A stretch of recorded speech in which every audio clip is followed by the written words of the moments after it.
G'day guys, welcome back. My name is Wildkard. Round 2 Six Nations, second game of the week. France taking on Ireland. This could be the Six Nations decider. The top two teams in Northern Hemisphere battling out against each other. And we've all been waiting for this game. And yeah, France was able to eke out a win, 30 points to 24. Going into this game, the biggest news was that Johnny, the goat Sexton was injured during training, so he was not able to play this game. And essentially, Andy Farrell originally wanted to pitch the exact same team that beat Wales last week for the starting team, was forced to make a change at number 10. Joey Carberry steps in, huge weight on his shoulders, and yeah, he's just not quite there yet for the level of Johnny Sexton, to be honest. You know, I don't want to bash Ireland too much, but the team did look like it, you know, for about most of the game, Ireland was not able to play to the strategy that they wanted to play. In fact, they were drawn into the strategy that France wanted to play, which is the kicking game. Okay, so Ireland played uncharacteristically. We'll have a look at their stats in a minute. And as a result, they were drawn into the kicking game, and it almost looked like a different Irish team that was on the field this week from last week, despite only having one change in the team. Shows you once again how important Johnny Sexton actually is for Ireland team. But the good news is Joey Carberry is stepped up quite a bit, was able to do quite well with his goal kicking, and also was, I guess, you know, definitely building towards what Johnny Sexton has. Like, at times, Ireland did look like Ireland from last week, and Joey Carberry didn't manage to do quite well there, but there was just small periods of it. There was no consistency across the board for the entire duration of the game. So the biggest difference is obviously Johnny Sexton's out. So there were periods of brilliance without Johnny Sexton, but mostly where, there were periods of brilliance where France was hugely ahead by halftime, and Ireland were able to claw back the deficit quite quickly with their game plan that they set out to do, the attacking game, the quick ball game, and that was able to find them a lot of success at the beginning of the second half. But overall, the Irish team was not able to build on the back of their momentum.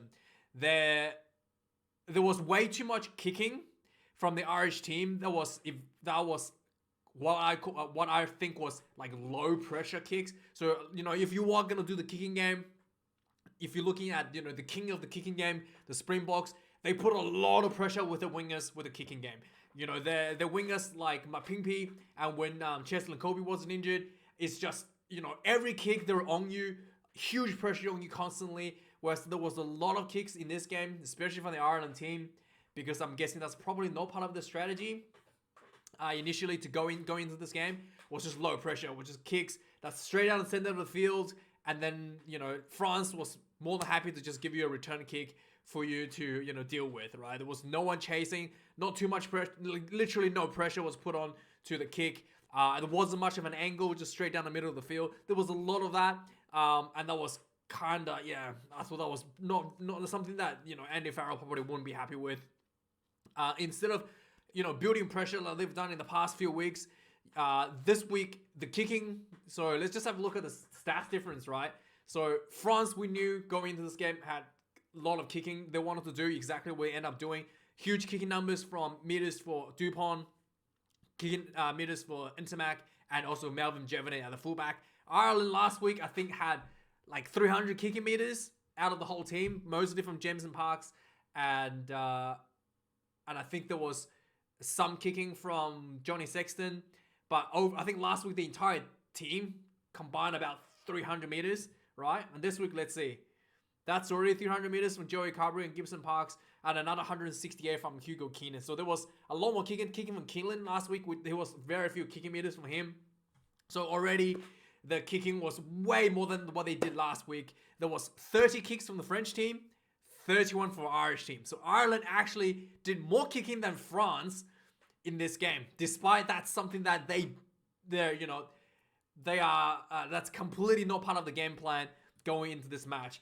And that's probably one of the biggest factors going into the game that I thought led to the Irish team end up being, losing this game. Another thing that kind of hurt the Ireland quite a bit as well is the handling errors.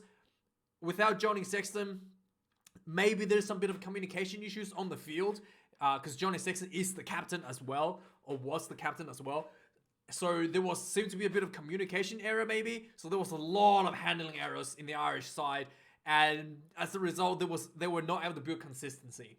And also there was a lot of pressure that the French has done really well during the breakdown. So a lot of the fast ball from the breakdown from the Irish team was not able to, they were not able to snowball that fast, quick ball from the breakdown as well. And also another huge thing that the French team did really, really well is the rush defense. The rush defense was able to shut down a lot of the forward momentum from the Irish attack, thus slowing down the breakdown. As the Irish team is kind of resetting the line constantly, going backwards or not being able to go break through the defensive line. So that as well slowed down a lot of the Irish attack, and maybe as a result of the both combinations, the slowing down the breakdown and the rush defense, Ireland is forced to do a lot of kicking. That's basically kind of like how things unfolded for the team. So France once again showed a lot of flair when they needed, scoring some really good points, showed a lot of discipline, really able to put a lot of pressure on the Irish team, getting a lot of penalties out of Ireland. So Ireland also conceded a lot more penalties as a result. So France was able to kick quite a few of the penalties that was given to them in the end. So overall, the run meters for France, 348, 322 for Ireland. Turnovers conceded, you can see that. Huge 16 turnovers conceded for the 11. That is something that the French was able to do in the breakdown quite well. Tackles made 150 for Ireland, 121 for France. Missed tackles pretty good for both teams. Kicks in play 32-32. So according to Six Nations, it's 30-31, but the stats could be a bit different here. But 32-32 still, this is way more than what the Irish did last week, which I think was like less than 20. So a lot more kicking, something that Ireland definitely did not plan to do that. And also the lineouts had a bit of issue with both teams, especially in the first half. Both teams were struggling a bit of with lineouts just with their own throws. The scrum was pretty even overall. There was one scrum where France was able to put a big number on the Irish team, squeezing out a penalty before halftime, getting an extra 3 points on the board. Other than that, the scrum was pretty even. Penalties conceded 7-10. So Ireland conceded more penalties than the French. One thing that the French did look a bit tired at the beginning of the second half, where Ireland was able to build a lot of momentum, coming back a huge deficit following the first half. So that could be because the huge French pack that was selected for this game. So the French team were like absolutely massive, especially in the 4-pack, which maybe led to the result that there was a big, fatigue factor kicking in at the beginning of the second half, allowing Ireland to come back. But overall, I think, the Ireland was, without Johnny Sexton, wasn't able to hold on to their game plan and kind of got drawn into a kicking game that was not. That was something that the French team was more than happy to oblige, and that's something the French team has been practiced to do. That was a strategy that France has been building up throughout the Six Nation campaign so far. So yeah, let's have a look at the overall game. Just quickly run through some key points. So right off the bat, France came out of the gate on fire, being able to secure the ball quite quickly at the start. Entermac kind of got the ball inside the Irish half, took on the defensive line, immediately found himself in a gap, little offload inside, Dupont gets the ball, try on the ball, 2 minutes into the game for the French. Yeah, that's just how quick it was. And Germany converts this one, 7-0 right off the bat in the game. And then the Irish, again, right off the bat, without Johnny Sexton, the team seemed to be quite lost at the beginning. I thought there was going to be a huge blowout for the Irish team. It looked pretty bad. A few minutes later, there was some loose passes in the Irish team, leading to France being able to flood one of the breakdowns to get a penalty on the Irish side of the field. France kicked this one again, 10-0, 5 minutes into the game. So Ireland looking down and out, everybody's kind of looking at each other like, what's going on? Who's going to step up? And Mac Hansen, the man of the match from last week, only second test match for Ireland ever, the Australian guy. From the kickoff, he chases the kick from the kickoff, manages to jump up in the air, catch the ball clean in the air from the kickoff, runs in untouched for an instant reply. 7 points to 10. Ireland gets himself back on the board straight after the kickoff from the penalty. 10 minutes later after that, on the 16th minute, the Valença from the French team gets a turnover penalty for France. France more than happy to take this points. 13 points to 7, slowly chipping away and being able to pull ahead a bit further. So after a flurry of, like furious pace start for both teams, the game slowed down after about 16 minutes. The scrummaging was a bit even. There was a lot of handling errors following this. Both teams had struggled with the lineouts, just basic things like overthrown and people weren't in the position to catch. Bit of communication issues for both teams there. Game kind of stalled a bit. All the way up until 35th minute, there was finally France being able to pull themselves with a little line break on the wing. Finds himself inside the Irish half. Ireland gave away another penalty, and France was more than happy to take another 3, 16 points to 7, with about 5 minutes left. And on the 37th minute of the game, another scrum happened inside the Irish half, and this time the French team really made a statement with their scrum, with a huge scrum pack. There was the French tight head basically bored in onto Ty Furlong, popped him out of the scrum, penalty. This was kicking range again inside the Irish half, and Gemini knocks this one over, 16 points to 7. Halftime score, 19 points to 7. Halftime score, 19 points to 7. And Ireland, outside of that the moment of brilliance from Mac Hansen, really looked like they were down and out, and just it really wasn't able to build much of the pressure against the French team. So halftime, there was only 11 kicks. Just to give an idea, there was only 11 kicks for both teams at halftime. And as I told you before, in the second half, the kicking ballooned for the Irish team to 32. So they did more than double the kicking in the second half than they did in the first half. And also at halftime, the penalty count was already 8 against Ireland to the 3 of France, which is why, and you showed on the scoreboard as well, 19 points to 7, with a lot of those penalties converted into points. And there was 125 run meters for France and 118 run meters for Ireland at halftime. Also, there was some other little stats I thought was quite interesting at halftime as well. Breakdown steal, 3 to the French and 1 to Ireland. Offloads, 3 French, 1 for Ireland. Something that you expect Ireland to probably do a bit more. Rucks lost, 3 rucks lost for Ireland, only 2 for France. And also passes, 62 passes to 55 to Ireland. So France was able to outplay Ireland in just about every little aspect of the game as well. So second half coming out, again, it was kind of like start of second half, it was kind of looking the same. France was able to just build pressure, and Ireland right away giving away another penalty. France able to kick this one, 22 points to 7, 43 minutes in the second half. This game is starting to look like it's going to get blown out by France at this point.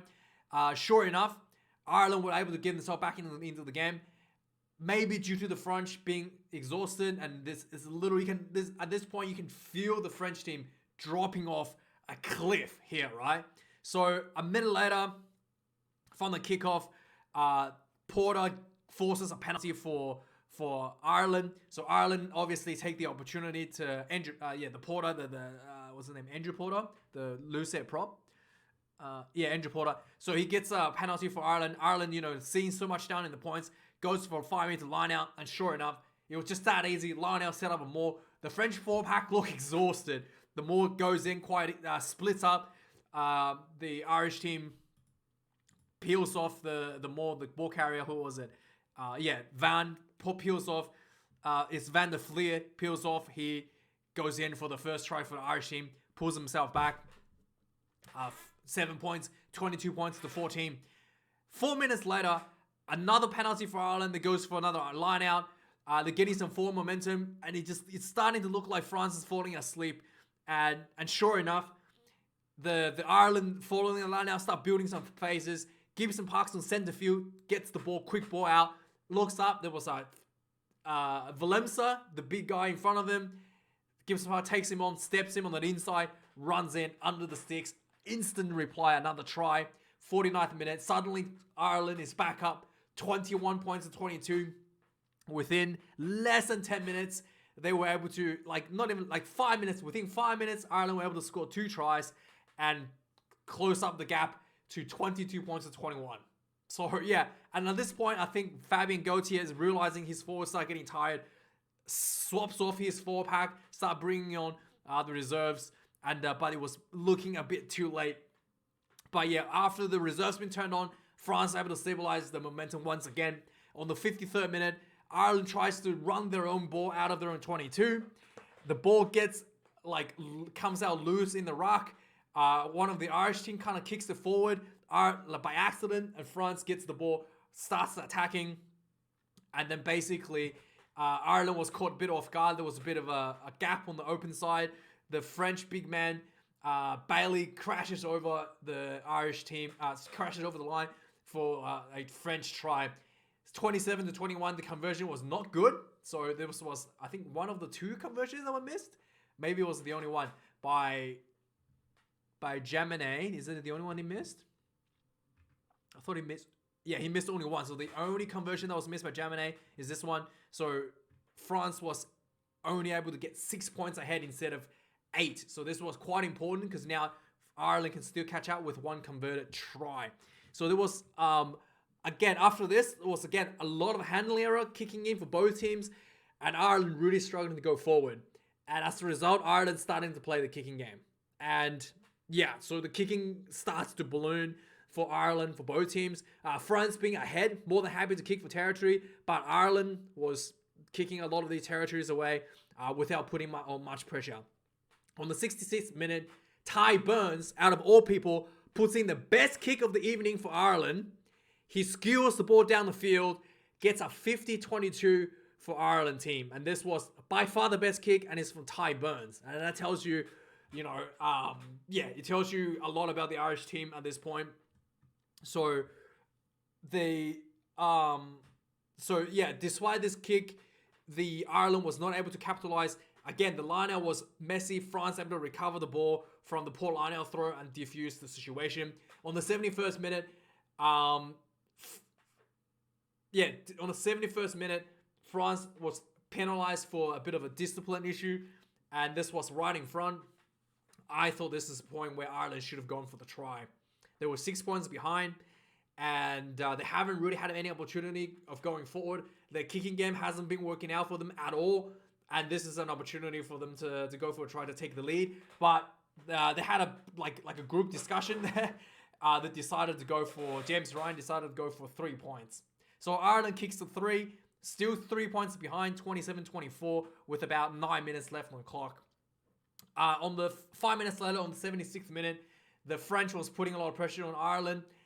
Jaminet found himself a gap on the wing, I guess not exactly on the wing. Found himself in a gap when he runs through the Irish defense.